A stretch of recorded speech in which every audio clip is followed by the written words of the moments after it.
Kuzatuvchilarimiz, kichkinagina video obzor Diamond monitorlarni ko'rsatamiz. Ko'pchilik so'raydi, mana bunaqa ikkita quloqli deb. 464 2K sim kartalisi bo'ladi. Diamondga X85 sim kartasiz bo'ladi. Xo'p, bularning ichini bitta ochib ko'rsataman. Xo'p, mana buni so'chilar ekan.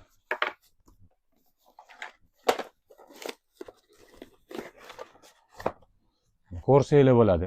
Mana ochuv holati juda zo'r turadi mashinada. O'zini ichida Diamondda mana bunaqa предохранитель chiqadi. Shu narsaga e'tibor berasizlar. Mana bunaqa предохранитель chiqadi. 9lik 10lik bemalol qo'yirsanglar bo'ladi. Xo'p, Diamondimizning ochuv ko'rinishi mana bunaqa holatda bo'ladi. Bitta ko'rasizlar, mana bunaqa holatda bo'ladi. Mashina turganda juda zo'r turadi. Xo'p, mana bu yerda ovozni past baland qiladigani, o'tkazadiganlari mana ko'rishing, yon tarafdan ham bemalol ko'rinadi. Xo'p, bu monitorlarimizning narxlariga keladigan bo'lsak, sim kartasiz, ya'ni X80 modelimizni $59 qilib beryapmiz. Sim kartaligini bo'lsa, 2K ligini $110 qilib beryapmiz. Kimga shunaqa monitorlar kerak bo'lsa, pastki raqamlarga aloqaga chiqaverasizlar.